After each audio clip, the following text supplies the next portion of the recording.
Laboratory for the eye. Learning objectives for the eye.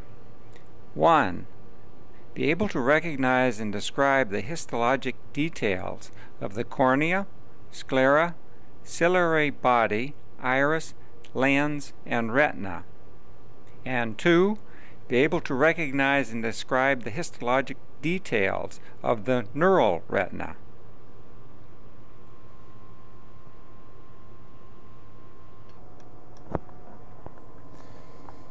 The wall of the eyeball consists of an outer corneal scleral coat, a central coat called the uvea, and an inner coat called the retina. The corneal scleral coat is divided into a smaller transparent anterior region known as the cornea to permit light to enter the eye. And of course the sclera, that white portion of the eye, the sclera is made up of a tough fibrous layer that protects the delicate internal structures of the eye and also helps maintain the shape of the eyeball. So as the name indicates, the corneal scleral coat consists of a transparent anterior cornea and this rather opaque scleral region. Now the uveal coat consists of a choroid, which is shown here as this little black line in this diagrammatic picture, the ciliary body, and then finally continues on as the iris of the eye. The choroid layer is the vascular part of the uvea and lies immediately beneath the retina. The retina itself, the innermost layer, consists of pigment containing photoreceptors that on exposure to light produce chemical energy that is then converted into electrical energy of nerve impulses. And a chain of conducting neurons in the retina transmit the impulse to the optic nerve. The optic nerve collects about in this area, in an area known as the optic disc, and that is the point where the nerves of the retina gather to actually form the optic nerve and leave the eyeball. The interior of the eyeball is subdivided into an anterior chamber, a posterior chamber, which is shown here, and a huge vitreal cavity, which is shown here. Each is filled with a transparent medium that helps maintain the shape and the turgor of the eye. The anterior and posterior chambers are continuous through the pupil, which is about this location, and contain a watery aqueous humor that provides the nutrients for the anterior chamber of the eye.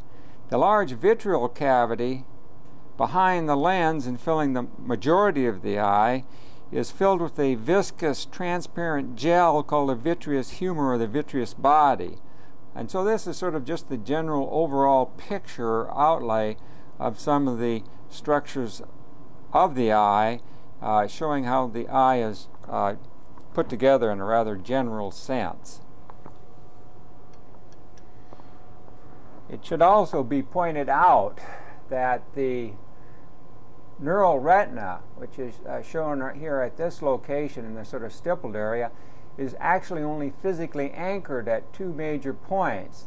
The so-called optic disc, this area here where the nerve fibers of the retina are forming the optic nerve and exiting the eyeball by going through the sclera, and a point here where the nervous elements of the retina disappear, and this region is known as the ora serrata, this little region here. From this point on, the retina does not contain its neural type elements.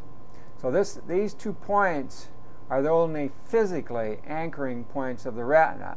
The remainder of the retina lies on the pigment epithelium and on the uvea, and it's just held there by the sort of the vitreous body and the slight pressure, as it were, though it's not a true pressure. It keeps it pushed against the other walls of the eye. This is why a detached retina can occur, because of only these two, both posterior and anterior, are the only places where it is actually physically, that is the retina, anchored to the remainder of the eyeball wall. This is a section through an entire human eye. So we're seeing it sort of midway, cut along its long axis, and it demonstrates the corneal scleral coat. The sclera is the heavy collagen is now stained with a light blue dye. One can be seen at the arrow. The other aspect of it is sort of out of reach at the bottom of the field. One can see that it then becomes transparent in this particular region. So this is the region of the cornea. Immediately behind the cornea, as illustrated by the arrow, is the anterior chamber. This particular structure here is the lens. The ciliary body is located here and indicated by the arrow, as it is here. And this thin strand coming out in this particular direction and from over here is the iris as viewed in section. The pupil is where the tip of the arrow now resides. Though not shown at this magnification, the zonule fibers extend from the ciliary processes of the ciliary body and attach to the lens, these zonule fibers, and make the sort of a little ligament that attaches and holds the lens in position. So that being the case, this anterior chamber is located here on the inner, as one passes through the pupil before that suspensory ligament of the lens made up of the zonule fibers is the posterior chamber of the eye. Both of these will be filled with the aqueous humor. The retina, as one can see here, has been pulled off and detached a little bit, and the same is true in the superior aspect of the eye. And fibers coming from the retina, that nerve fiber layer, will gather in here at the optic disc, and this is the exit point of the optic nerve after one has formed. So this is the optic disc area. This entire chamber here is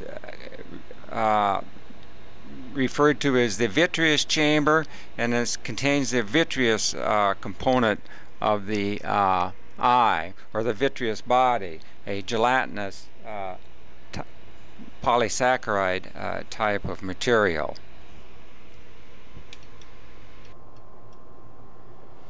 This is a section of the eye as seen with the scanning objective. What I plan to do is to course around the perimeter of the eye and just pointing out various structures.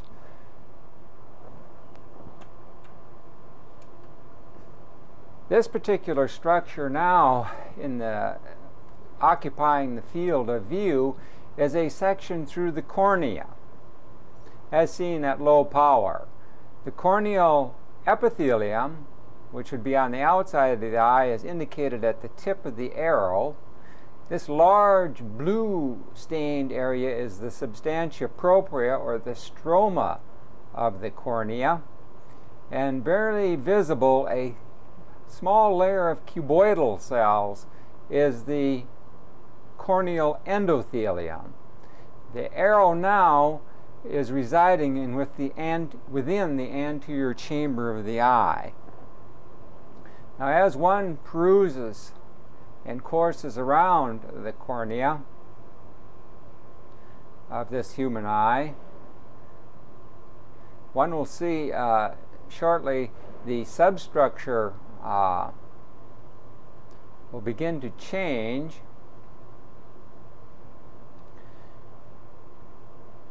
And one can see a little bit of a difference if we took an angle such as right about here.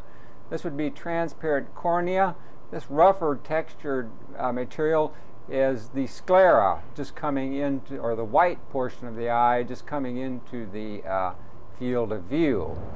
This area of transition from cornea to sclera is known as the limbus area, and an area that will be examined later is the trabecular meshwork and the canella Schlemm, which are located at this particular area. This epithelial folding here is part of the conjunctival area. It just flipped back, and so this disrupted heavy blue collagen, or the collagen staining a dense blue from this, where the arrow is now indicated. This is all sclera, even though it's been disrupted. Also coming into the field of view is the ciliary body. This is the ciliary muscle as indicated by the pointer. This is the ciliary epithelium as indicated by the pointer. And these projections here, though they're not good ones, are the ciliary processes. This particular structure here, shown at the top of the field of view, is the iris. We can see the pigment epithelium coming around at this particular angle as indicated by the arrow. This would be the stroma of the iris shown here. If we course in this medially, one can see the edge of the iris ending here. This would be where the arrow now resides. That would be going through the pupil area. So this is anterior chamber, posterior chambers here. The structure shown in this area that's fragmented a little bit is the lens of the eye. Now if we course back in this particular direction, one can make out little fragments such as this. These are the zonial fibers that are going to form the suspensory ligament of the eye, and they extend from the ciliary processes to the equator of the lens over where the arrow now indicates. Now this little membrane is a residual membrane sort of behind the lens and just posterior to the ciliary body and ciliary processes. This is, I think, just a remnant of where the vitreous body would reside. This would be vitreous chamber here, just the anterior-most portion of it. So this area here, once again, sclera, ciliary body with the ciliary muscle located here, ciliary processes here, and then the iris extending in this particular direction. Now if we course around the circumference of the eye, one can see the epithelium located here. The ciliary muscle continues to thin out. Sclera located here, staining this very dense blue color. We're now going posteriorly in the eye. Notice, even though it's disrupted, there's a change here. This change is known as the ora serrata. It's a change where the neural elements of the retina now enter the picture, and we'll get by this disrupted area. What we're seeing here, right at the edge of the pointer, though not well, is the neural retina. And it's pulled apart from the sclera. You can see it's separated at some distance, sort of split through the choroid. So we'll continue beyond this disrupted area and finally get back to where it's intact. Here we can see the neural retina here extends from here to here. This intense little line, or so it appears, is the pigment epithelium. This area from the pigment epithelium to the sclera is the choroid. And then, of course, the sclera, this heavy band of collagen that's staining a dark blue. We're now at the posterior aspect of the eye. And this is an area of interest. Coming into the field now is the optic disc area, the so-called blind spot of the eye. And what this shows quite well in this particular illustration, note how the neural retina and the pigment epithelium thin out and disappear. Actually, the nerve fiber layer of the retina is quite thick at this particular point. These processes are coming from the ganglion cells, and they're forming the optic nerve. And they come from all sides, as it were, if one thinks three-dimensionally.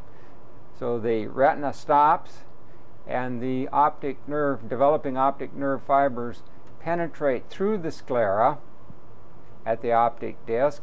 You just have a few partitions of collagen holding or giving structure to the nerve and to that area where it penetrates through.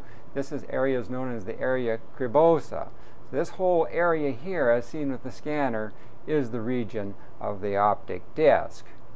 Now if we continue on the other side, once again one can see the retina has reconstituted itself, the choroid's intact, and of course we have the very robust sclera. And we're just coursing around back the other way. Very good intact retina here, resting right on the choroid, and then the choroid resting on the sclera, as it should be in a non-disrupted specimen. Here we get into a little more disruption as we course around. We're now obviously going anteriorly. One can see the retina beginning to thin. And then very quickly, the neural retina disappears. Again, this is the area of the ora serrata on the other side. And the neural elements of the neural retina disappears, though the pigment epithelium and some of the supporting cells remain. And we're coursing, continuing to course anteriorly. Once again, we can see the ciliary muscle coming in. The ciliary processes now, as shown here. The iris coming in here, the lens, and then once again the zonial fibers making the suspensory ligament of the lens. So that pigment epithelium continues up this far and covers the ciliary processes and the posterior aspect of the iris.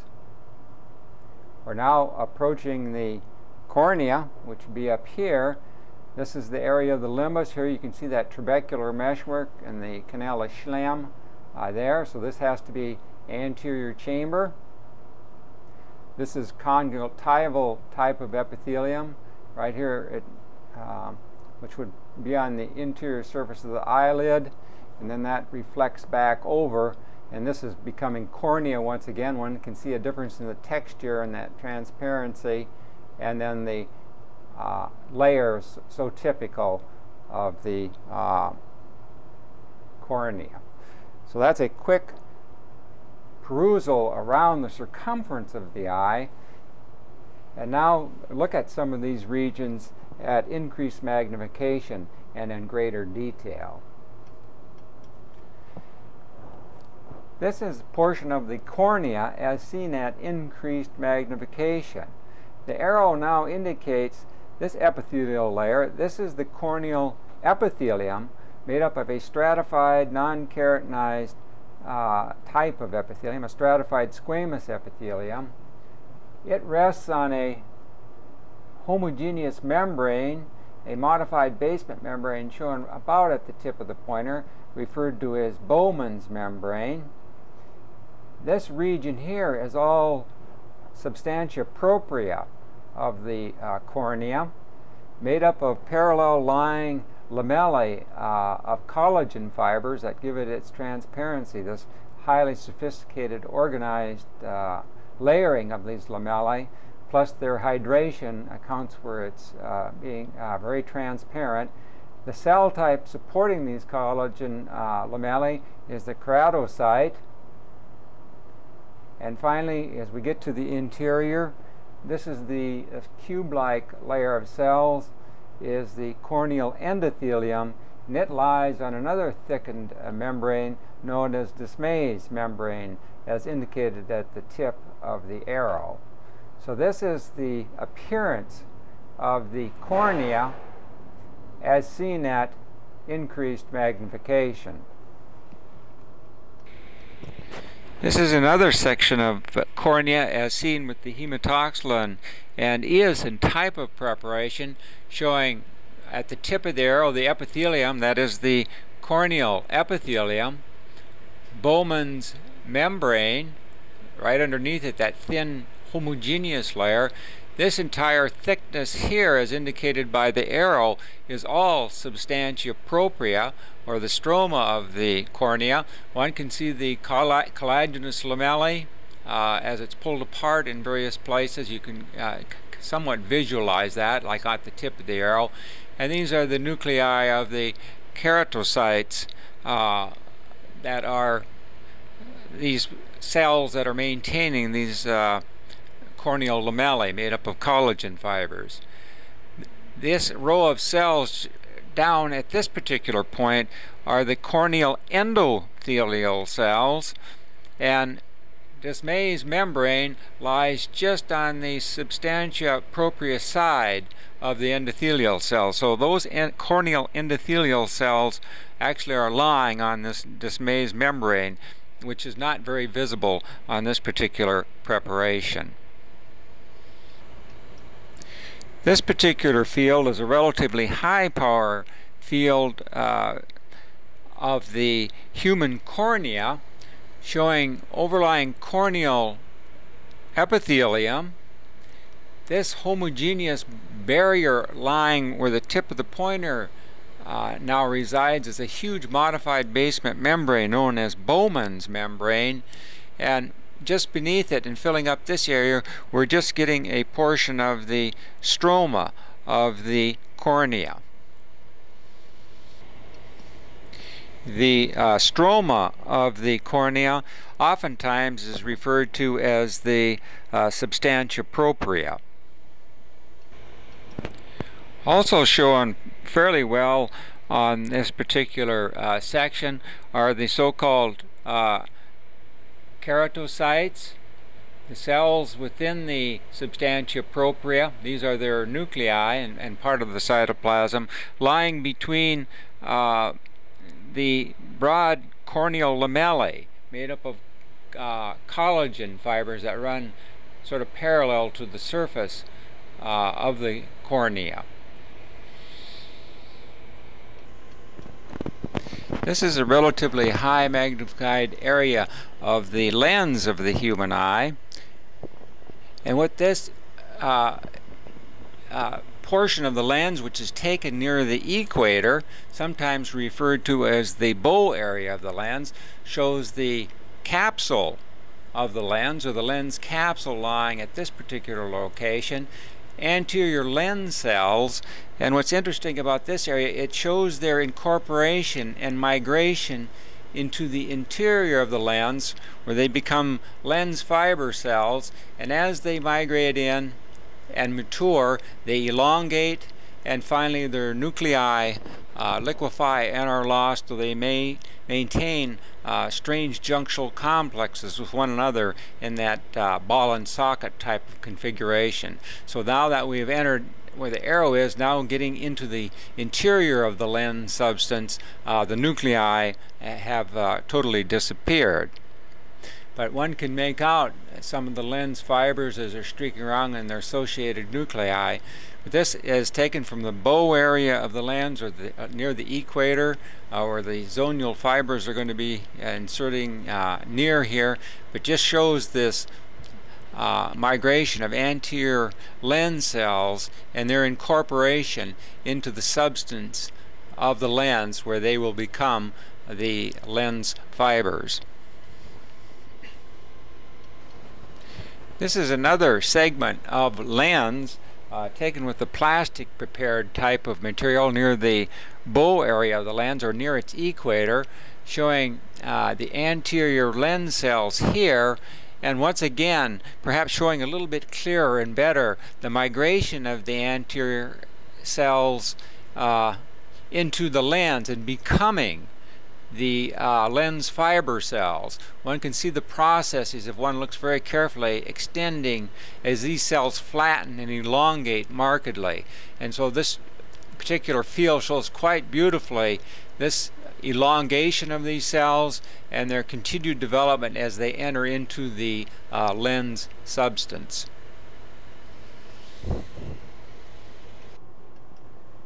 This particular region is just a portion of the lens seen at high magnification. So this is lens substance here. The nuclei of a few lens fiber cells can be made out. But these are the anterior lens cells, this layer of cuboidal cells here, a simple layer of cuboidal cells. And just exterior to it is the lens capsule. So this is from the anterior portion of the lens, showing the anterior lens cells in that thick overlying lens capsule.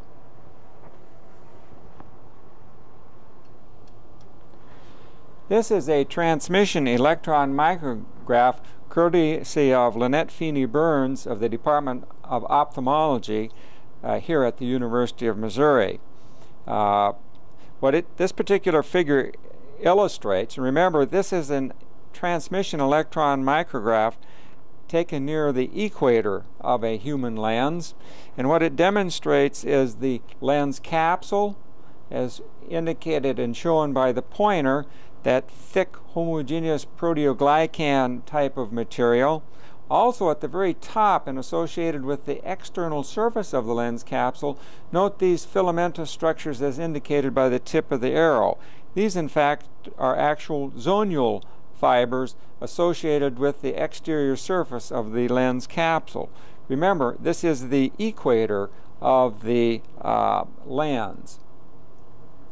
And so what else can be shown here are the lens fiber cells, as it were, coming in. Remember, the anterior lens cells actually migrate and enter into the lens substance. They undergo this metamorphosis, they'll lose their nuclei and actually become the lens fibers and make up the lens substance, that transparent material that forms the bulk of the lens.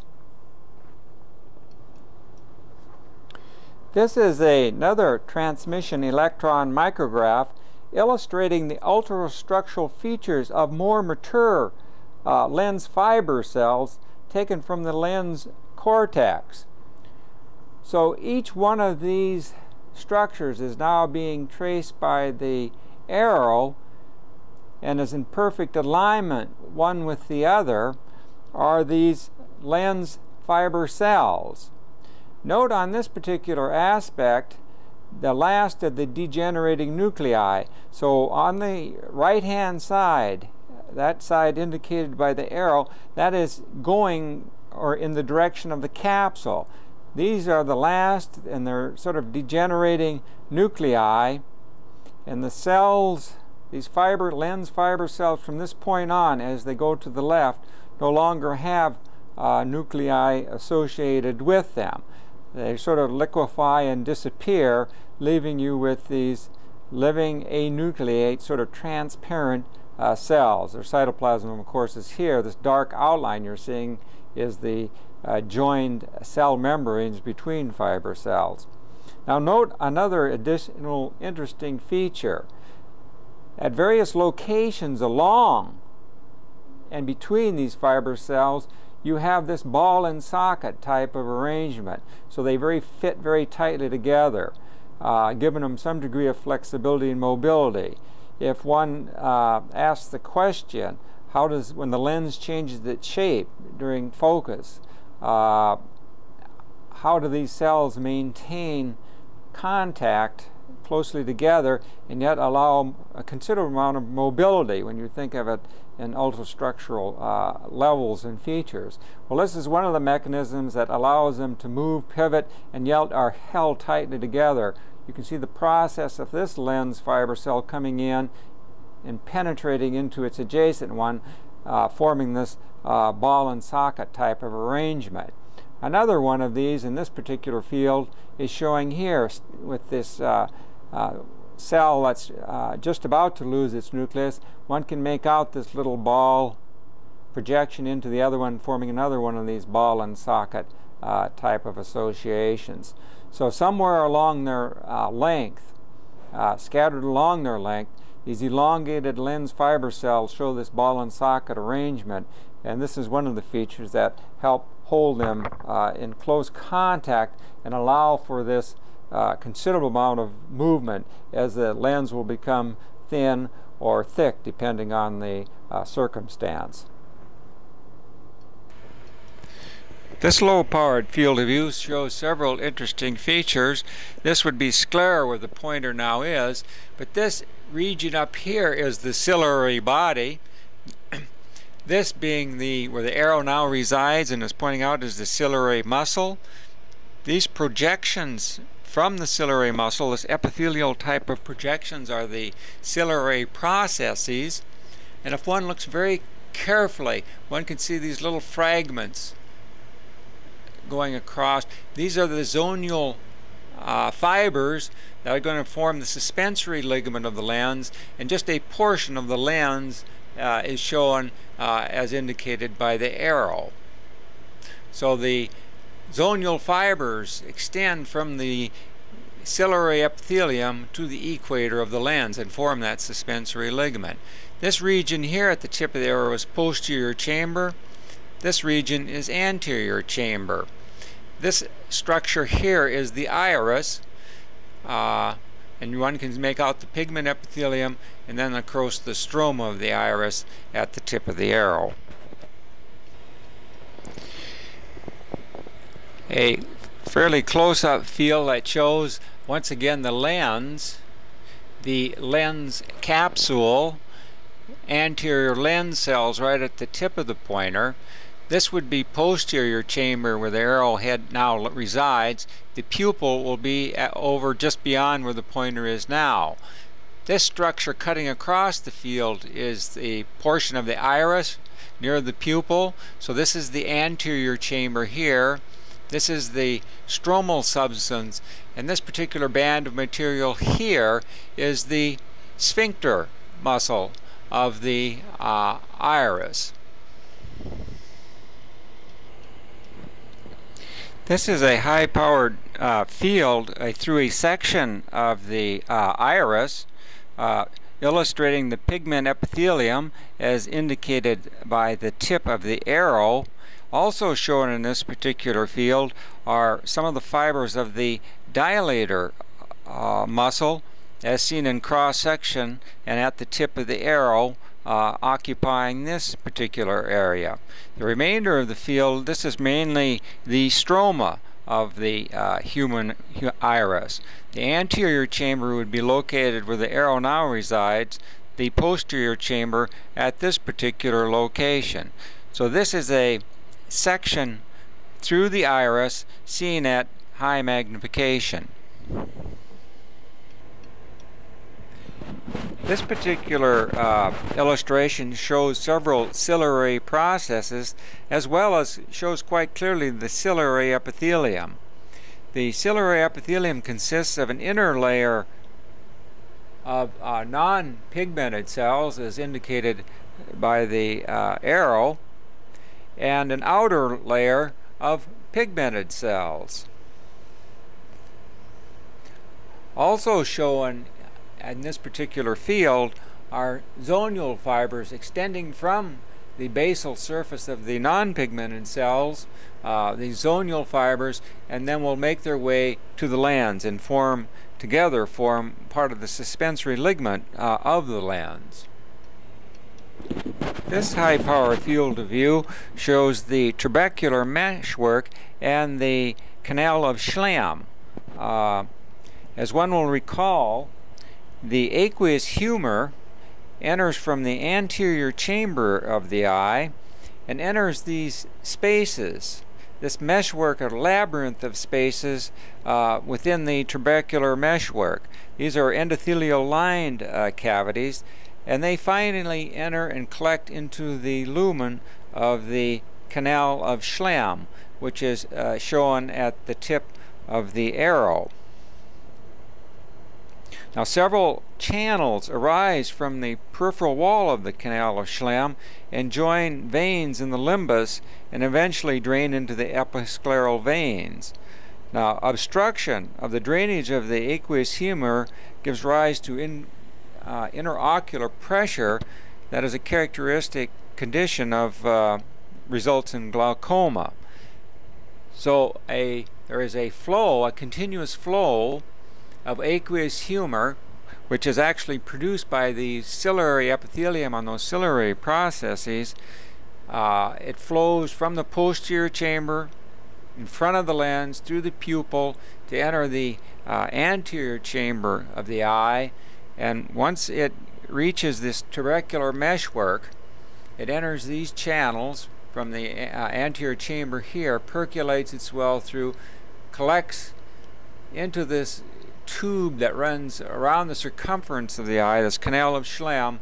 It eventually, there's numerous little channels that will join it or link it to the episcleral veins, and then of course out into the vasculature. This is just a short clip illustrating the trabecular meshwork.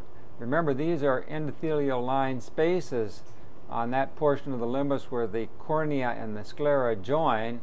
So these, the anterior chamber relocated here, aqueous humor or fluid will then percolate through this series of channels and collect into this region here, and this is a longitudinal cut through the Schlemm's canal, or the canal of Schlemm. So this is a little bit better view on that human eye of the relationship of the trabecular meshwork and that canal of Schlemm.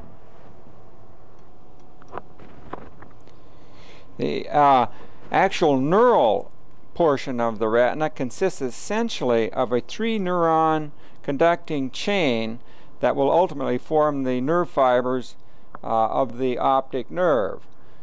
And this 3-neuron conducting chain really are the photoreceptors, the rods and cone cells as indicated here.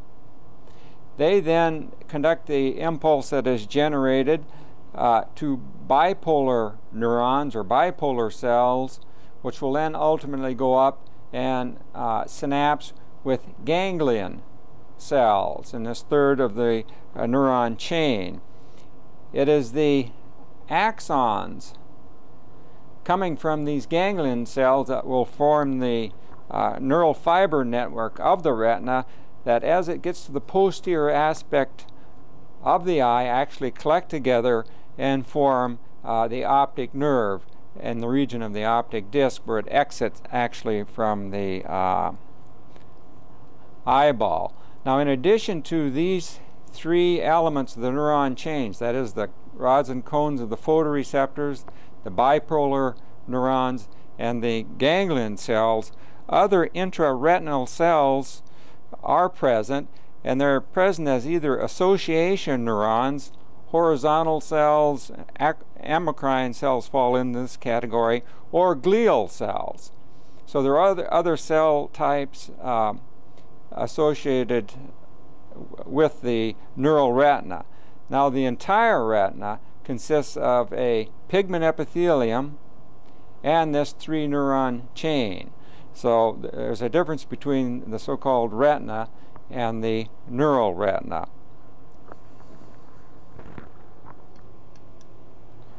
These are simply line drawings, once again, showing a comparison between rod cells and the cone cells so named, even though it's not illustrated here too well, they have more of a cone-like shape. Nonetheless, both of the rods and cones consist of outer segments.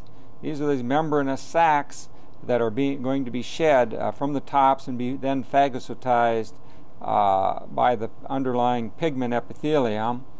So they have an outer segment, a region known as the inner segment that contains other organelles, the cell body, which will contain the nucleus, and inner fibers as they go towards the synaptic regions that are either a spherical, when we're talking about rod cells, or a pedicle, where they will then synapse with the bipolar neurons.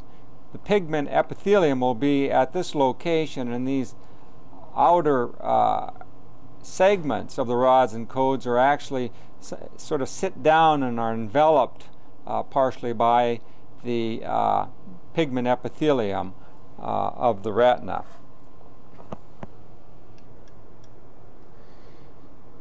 This particular figure illustrates the actually a transmission electron micrograph illustrating the junction between the outer and inner segments of a rod, and it's courtesy of Dr. Kuwabra. He's from the National Eye Institute, NIH, in Bethesda, Maryland. He donated this particular illustration for us. And what it shows is the inner segment here, outer segment here, of course, with its stacks of membranous discs. Just to point out that here's this modified cilium, along with its basal body, of course. Embryologically, it should be recalled that the outer segments of the rods and cones are all derived from highly modified cilia during development.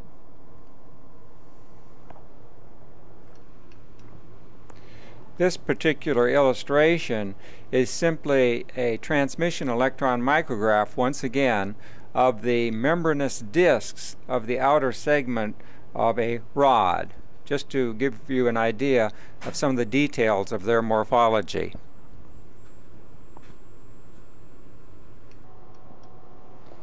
This is a section through the retina along the posterior aspect of the eye. One can see the neural retina, which extends from here to this location, as well as the pigment epithelium, which is now indicated by the arrow and characterized by the melanin pigment, and the coracocapillaris layer, as now indicated by the pointer, that innermost part of the choroid down here. Now, the retina consists of 9 basic layers, and they are the following. Number 1, the layer of rods and cones, this area here, and one can see the little rod-like structures coming down, and occasionally a little more solid-looking structure of much greater diameter. These would be cone cells, those types of photoreceptors. Layer number 2 is this thin line here, the external limiting membrane. This zone here, and now being crossed by the pointer, is referred to as the outer nuclear layer. This layer now being crossed by the pointer is the outer plexiform layer. The next layer is the inner nuclear layer, the inner plexiform layer, the ganglion cell layer, these cells as indicated by the tip of the pointer, the nerve fiber layer right here, and finally this interface right at the tip of the pointer is the internal limiting membrane. Now, it's helpful and improves one understanding if you know what these 9 layers consist of. Now, if we look at this layer here, the layer of rods and cones consists of the inner and outer segments of the rods and cones. The external limiting membrane, layer number 2, is formed by the junctional complexes between the scleral tips of Mueller cells, one of the supporting cells, and adjacent photoreceptor cells, that is, the rods and cones. The outer nuclear layer, which the arrow now sits upon, is nothing more than the cell bodies and nuclei of the rods and cones. The outer plexiform layer, which the arrow now sits upon, consists of the rod spherules, cone pedicles, dendrites of bipolar neurons, and processes of horizontal cells.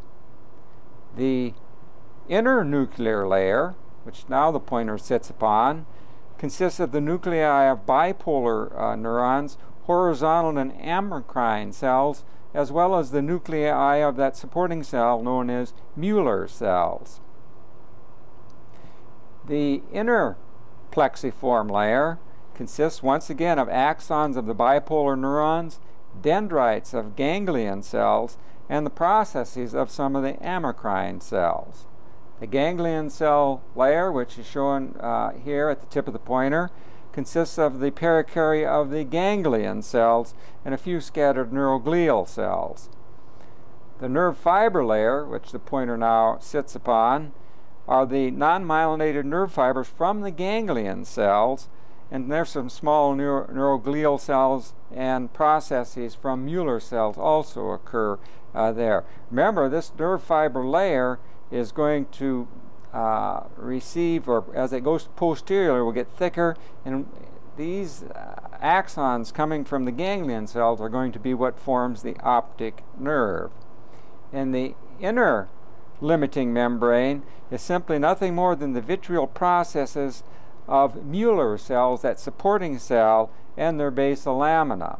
In other words, that important Mueller cells, its nucleus and cell body lies here, but it extends and forms the membrane here along with its basal lamina, and it goes all the way down here to the internal or the external limiting membrane, and forms a junction of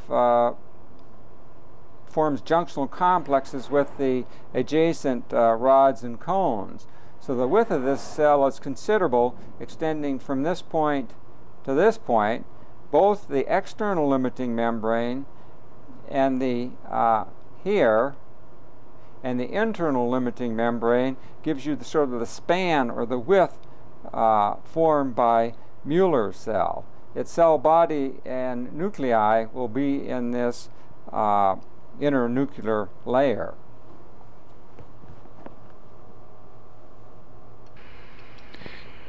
This is a very high-powered view of a plastic section through the retina of a human eye, showing the choroid layer where the arrow now is crossing the particular field. This is the pigment epithelium now being illustrated by the tip of the arrow.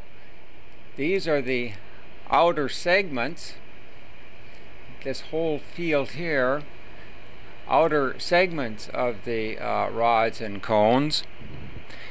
This particular layer here shows the inner segments. And if one looks very, very carefully, a very fine line can be traced right at the tip of the pointer. This is the outer limiting membrane, which is full by the, or made up of tight junctions between the photoreceptors, the rods and cones, and that interposed glial cell, the Mueller cell. So these are actually, this line is formed by junctional complexes between the rods and cones and that Mueller cell. And of course, this layer of nuclei here is the outer nuclear layer and contains or consists of the nuclei of the rods and the cones. So this is a pretty dramatic, high-powered view of the details of the retina itself, or the photoreceptors of the retina. This is an additional view of the neural retina, but moving just interior to it, one can see the other layers of the wall of the eye, the sclera and its dense collagen bundles here. This is choroid from where it joins the sclera to the pigment epithelium, which is shown here. This intense blue line is known as Bruch's membrane, and these darker staining cells are melanocytes within the choroid layer. There's an intense capillary network just beneath Bruch's membrane, that huge basement membrane-like structure that separates the pigment epithelium from the remainder of the choroid. These vessels here are part of the coracocapillaris layer, an intense network of small fenestrated capillaries that actually supply the exterior part or the outer part of the retina itself. Now this is a portion of the retina more anteriorly as we approach the ora serrata.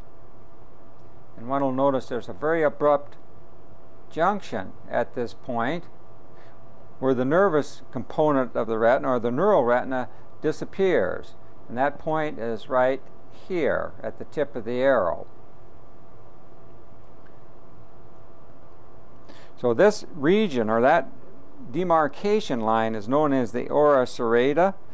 But note that a thin prolongation of the retina covers, as we noted before, the posterior aspect of the iris. It forms over the ciliary processes as the ciliary epithelium. So the forward extension of the retina beyond the ora serrata consists only of the pigment layer, or pigmented layer, and a thin layer of columnar epithelial cells. As shown here, the nervous component is missing. This is a section from the human eye showing the fovea centralis. The fovea centralis is a funnel-like depression on the posterior aspect of the neural retina in direct line with the visual axis, and it's indicated in this rectangle, that white rectangle that's on the viewing screen. At the fovea centralis, those vitreal layers of the retina which are beyond the outer nuclear layer are displaced laterally, giving light an almost free pathway to photoreceptors. The central region of the fovea, which is about 1.5 millimeters in diameter, consists only of cones that are longer and thinner than elsewhere in the retina. They are closely packed, number between 25,000 to perhaps 35 or 40,000. Vision is most acute in this part of the retina. Now if one looks a little bit more carefully, one can see this is the outer nuclear here. All the vitreal layers here, the internuclear layer, the plexiform layers, have been pushed out of the way, except for this area here with the heart of the fovea centralis. This would be the pigment epithelium at this particular point at the tip of the arrow, and these are the segments of the cones here at this particular point of the tip of the arrow.